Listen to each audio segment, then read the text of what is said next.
Benjo Basas. Good morning, Benjo.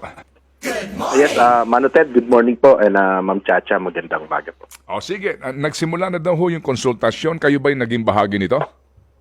Yes po, no, una appreciated natin to, no, na kinonsulta po yung mga stakeholders, especially teachers po, no. Kahapon po yan na naganap, no, kasi alam nyo, Mano Ted, may kumakalat ng mga draft memo, no, nung pang mga nakarang linggo, no, na sinasabi magtatapos na yung school year natin, no, earlier, no. Pero wala talaga ito, no, wala talagang basis, no. Pero kahapon po, no, ay nagsimula na, no, na ang consultation. And sa sense namin, mukhang na po ito, mukhang tuloy-tuloy na po itong gagawing pag-adjust ulit, no, sa school calendar hanggang umabot po tayo, no, doon sa makabalik, no, doon sa old cycle natin, no, na June to March, no, sakasakali.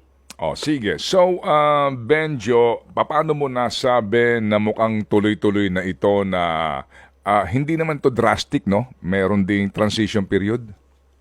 Yes, sir, no. Meron po tayong transition period, no.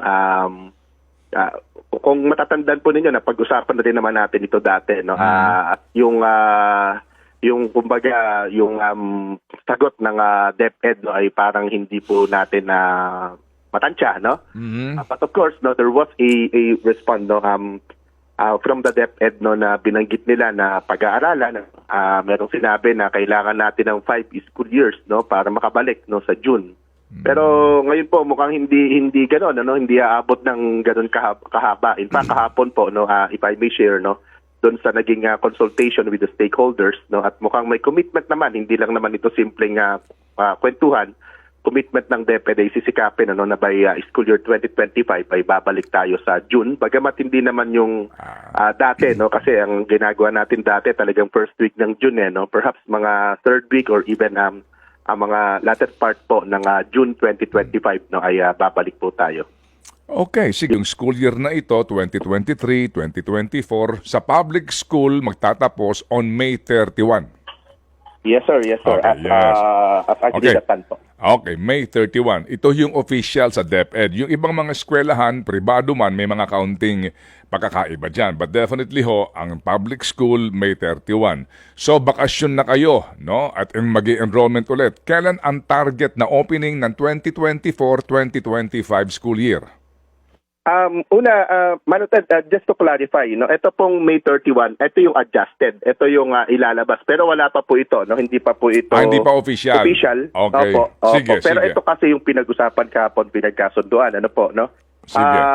Pero tama po, no, sa public schools po ito, no. Okay. Ngayon sa mga private schools, no, gaya ng tinatanong po ninyo, no, ay may liberty sila, no, na magbukas ng klase basta hindi po lalampas ng last Monday of June yung first hindi lalampas ng last Monday of August, no, yung pagbubukas po nila ng klase in any given year po. Okay. Stop muna tayo, ha? Pause muna tayo. Kung hindi kayo nagkaroon ng konsultasyon o pagpupulong, ano ba dapat ang magiging last day ng 2023-2024 na school year, Benjo, kung hindi May 31? Kailan ba dapat? Supposedly June 14 po, no, June Okay. 14, 2024 dapat. Okay, ito yun, no? So, ito na ho, but wala pa hong official na announcement ang DepEd, no? Hihintayin pa rin po natin ang issuance po tungkol dito. But basically, binabanggit ni Sir Benjo, ito na po yung nag-a-adjust na po, dahan-dahan, ano? Oo, sa petsa, nagiging advance na po yung bakasyon. And then, kumbaga, magsacycle ito hanggat tamaan na natin itong regular na bakasyon ng Marso? Yes, sir. Yes, sir. Ganun po yung plano po dyan, ano? So,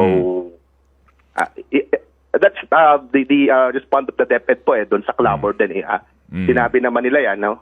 Kaya maganda po yung naging usapan, ano? Kasi DepEd, no, recognizes po, no, this clamor po of our general public. Hindi lamang po naman ng mga teacher ito. Kasi may mga, isang daang bata tayo na himatay dyan sa Santa Rosa, no, sa Kabuyaw, no, last year, no. So ayaw naman nating maulit pa po ito. Okay, sige. So, Benjo, magkakaroon ng mas maagang bakasyon ngayon and then enrollment ulit at pagkatapos niyan, bago na nga ang ating school year.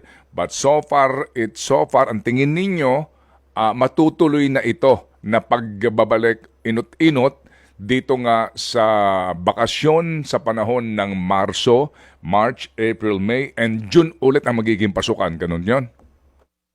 Yes sir, no. Okay, In fact, sige.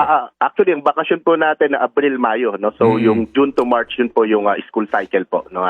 Traditionally. Oo. So yan naman ang ginagawa natin sa Pilipinas. Oh, kasi dati-rate pag Holy Week na nagbabakasyon na yung mga bata, no? Opo. Pagkatapos niyan, Mayo ang usually, April, May ang enrollment, and then June na, no? First week yung pasukan. Doon tayo babalik. Opo, Okay, pero yun nga po, no, malamang no sa school year 2025 pa, no, 25-26 pa po natin ito Sige. ma-realize, no. For this school year, ito po yung mga tinatawag po natin na transition. Okay, sige. So, Chacha, may tanong ko ba kay Yes, Benjo? Sir Benjo, kanina sinasabi niyo ito po ang clamor no ng karamihan po sa mga estudyante at mga magulang na bumalik nga po dito sa June to March ang pasukan. Ngayon, nasa consultation stage pa lang. It will not probably by next year, pero base po sa napag-uusapan nyo, kailan po kaya ito?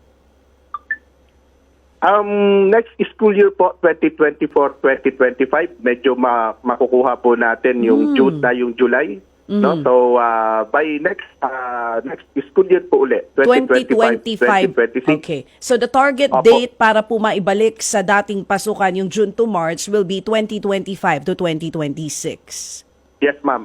Just for the target po, hindi pa po ito Hindi pa rin ma-finalize. Kasi final. ang talagang may commitment po talaga ng DepEd, no? Oo. Yesterday po ay yung adjustment nitong current school year. Pero ang inyo pong grupo, suportado ito pong hakbang na ito ng DepEd, ano? Yes, ma'am. No? In fact, nagpadala kami ng dalawang sulat po no, sa tanggapan ng ating Vice President at DepEd Secretary Duterte nung nakaraang taon no, para po dito. Para pag-aralan to. Sumagot naman na pag-aaralan. Sige, so malinaw na po ito ngayon. Babalik tayo sa, hopefully nga po, babalik tayo sa regular na Kung schedule. mapaplan sa lahat. Dahil nga din po sa hindi ho napagtanto ng ating mga policy makers na kapag pala panahon ng tag-init, mainit. Ngayon lang nila naisip, ano? Oo. Sige.